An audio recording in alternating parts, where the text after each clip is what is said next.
Selamat siang saudara. Hari ini saya mau membagikan satu kebenaran yang selama ini telah mengubahkan cara pandang saya terhadap Tuhan dan bagaimana saya bertumbuh di dalam iman dan pengenalan saya akan Tuhan.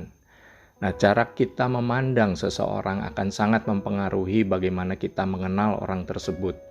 Jika kita melihat bahwa orang tersebut jahat atau berasumsi orang tersebut jahat, maka kita akan mengalami kesulitan mengenal orang tersebut secara dekat.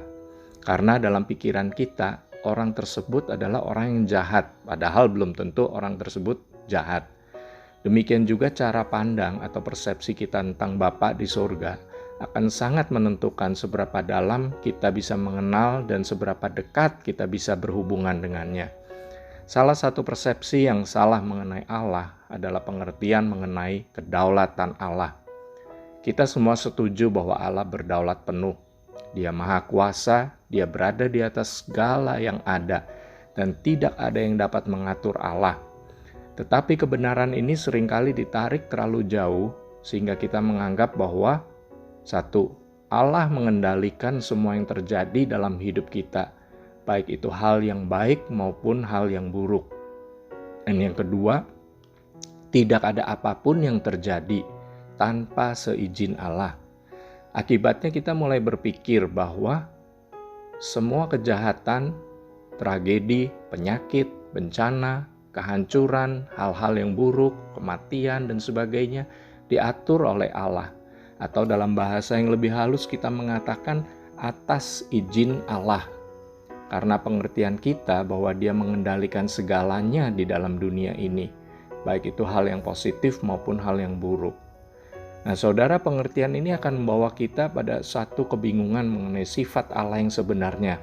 Di satu sisi kita diajarkan dan diyakinkan terus-menerus bahwa Allah itu adalah Allah yang baik. Tapi di sisi lain kita melihat kenyataan, realita, segala yang buruk terjadi atas kehidupan manusia, bahkan kehidupan kita. Dan kita mempercaya bahwa Allah mengizinkan hal itu terjadi. Kita melihat bahwa Allah seolah-olah punya dua kepribadian. Kadang-kadang baik, kadang-kadang jahat. Kita melihat Allah sebagai pribadi yang misterius, sangat sulit untuk dikenali kehendaknya. Untuk mengatasi kebingungan tersebut, kita diajarkan bahwa hal yang menurut kita baik atau buruk, belum tentu itu baik atau buruk menurut Tuhan. Karena cara kita melihat baik atau buruknya suatu hal berbeda dengan cara Allah melihatnya. Ya, kita menghibur diri kita sendiri dengan pemikiran atau pengajaran atau prinsip seperti itu. Nah, ketika kita memandang Allah seperti itu, maka yang terjadi adalah kita tidak akan pernah bisa hidup dan berjalan dalam keyakinan dan kepercayaan penuh atas janji Allah. Kenapa? Karena bagi kita Allah itu misterius. Kadang-kadang janjinya digenapi, kadang-kadang tidak terjadi. Malahan kita mengalami keterpurukan.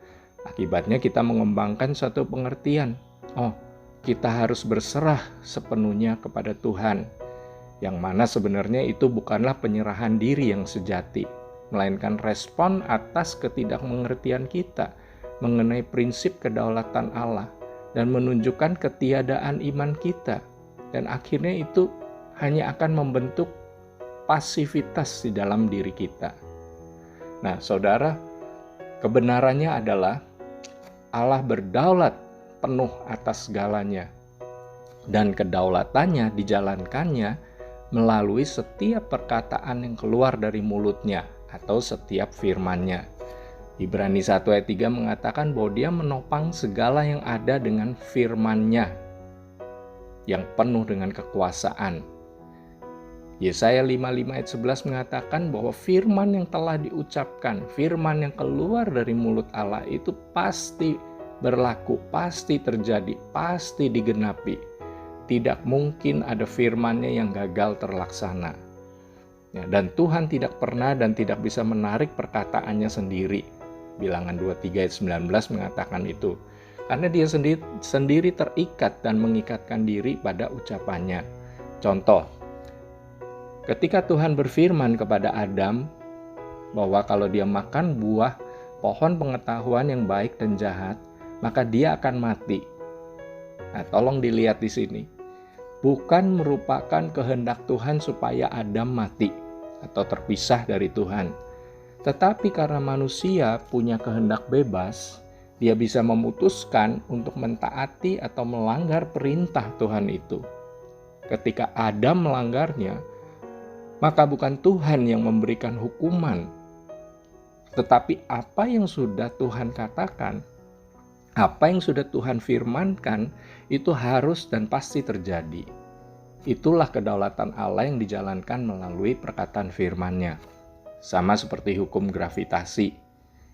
Dengan firman-Nya Tuhan menciptakan segala hukum alam, termasuk di dalamnya adalah hukum gravitasi. Ketika kita melanggar hukum gravitasi dengan melompat dari anggap lantai 3 suatu bangunan, maka hukum tersebut pasti bekerja dan kita pasti jatuh dan terluka. Pertanyaannya, apakah Tuhan yang mengendalikan dan mengizinkan sehingga kita jatuh dan terluka? Tentu tidak. Kita sendiri yang melanggar hukum alam, yaitu hukum gravitasi yang telah Tuhan tetapkan, dan kita mengalami konsekuensi dari keputusan yang kita buat. Jadi, kedaulatan Allah tidak menghilangkan tanggung jawab manusia untuk mengambil pilihan dan keputusan. Jika kita berpikir bahwa Allah berdaulat penuh dan mengontrol segala sesuatu yang terjadi dalam hidup kita, maka kita bisa hidup sebebas-bebasnya. Kita tidak perlu lagi mengejar Tuhan, kita tidak perlu lagi membaca Alkitab, berdoa, beribadah, dan seterusnya. Karena apapun yang kita lakukan, pada akhirnya rencana Allah pasti digenapi. Itu tidak benar.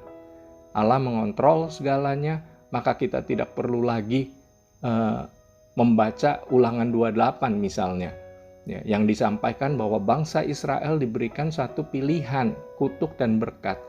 Kalau bangsa Israel tidak punya satu pilihan, kekuatan atau kuasa, hak untuk memilih kutuk atau berkat, tentu Tuhan tidak menyampaikan apa yang disampaikannya di dalam Ulangan 28. Jika kedaulatan Allah membuat pilihan bebas manusia hilang, maka Tuhan tidak akan berfirman, jangan keraskan hatimu. Karena percuma firman ini disampaikan kepada manusia yang tidak memiliki kemampuan untuk memilih mengeraskan hati atau tidak mengeraskan hatinya. Nah, sekarang pertanyaannya, dari mana datangnya segala hal yang buruk? Ketika manusia jatuh dalam dosa, otoritas yang Tuhan telah berikan kepada manusia untuk menguasai bumi ini dirampas oleh setan. Akibatnya dikatakan bahwa dunia ada di bawah kekuasaan si jahat. 1 Yohanes 5 ayat 19. Jika Tuhan berdaulat penuh, maka seharusnya manusia bisa langsung diampuni dosanya dan selesailah masalahnya. Tapi perlu diingat bahwa Tuhan tidak bisa menarik dan membatalkan perkataannya, yaitu ketika kamu makan buah pohon itu, pastilah kamu mati. Karena itu, untuk mengatasi masalah kejatuhan manusia, Allah kembali berfirman di dalam Kejadian 3 ayat 15 yang kemudian digenapi oleh kedatangan Yesus Kristus. Kristus mati di kayu salib, hukuman atas dosa dibayarkan, dan melalui Kristus otoritas yang semula diberikan Tuhan kepada Adam dan dirampas oleh setan bisa didapatkan kembali oleh Yesus Kristus. Sekali lagi kita melihat perkataan Allah bahwa manusia diberikan otoritas atas bumi ini akhirnya digenapi di dalam Kristus. Dosa telah masuk di dalam dunia ini, dan dunia ini ada di bawah kuasa si jahat. Maka tak mengherankan bahwa segala yang buruk terjadi di dunia ini. Sakit penyakit, kejahatan, bencana alam, kecelakaan, kelaparan, dan sebagainya. Dan jangan mengatakan bahwa semua itu berasal dari Tuhan atau diizinkan Tuhan.